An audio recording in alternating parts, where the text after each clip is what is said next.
ଫୁଲରେ କେତେଟା ଫୁଲ ଅଛି? କଣ ଫୁଲରେ ସବୁ ପାଖୁଡା କମ ବେଶୀ ରହିଛି।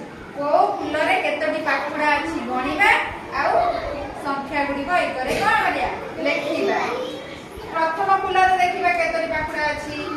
1 2 3 4 5 କେତୋଟି ଅଛି? 5ଟି। ତାହେଲେ ଆମେ ଏଠି ସଂଖ୍ୟା କେତେ ଲେଖିବା? 5। ତନୁ ଆସିଲୁ ଆସେ ଜଲ୍ଦି ଜଲ୍ଦି ଉଠିକି ଆସିବ ଯାହା ନାଁ ଧରି ଡାକିବି। ଏ ଫୁଲରେ କେତୋଟି ପାଖୁଡା ଅଛି ଗଣି କହ। 3 କେତେ ହେଲା? 3।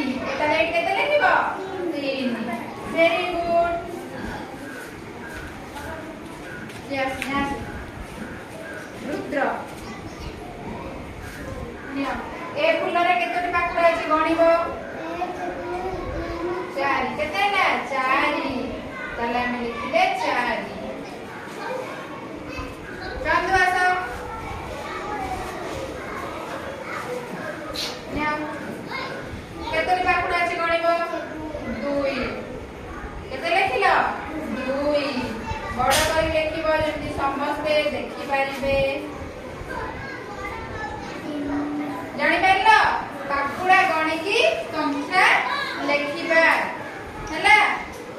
तापर के आसीबो आ स्वरूप आस ना केतेरा पाखुडा छात्र गणिबो।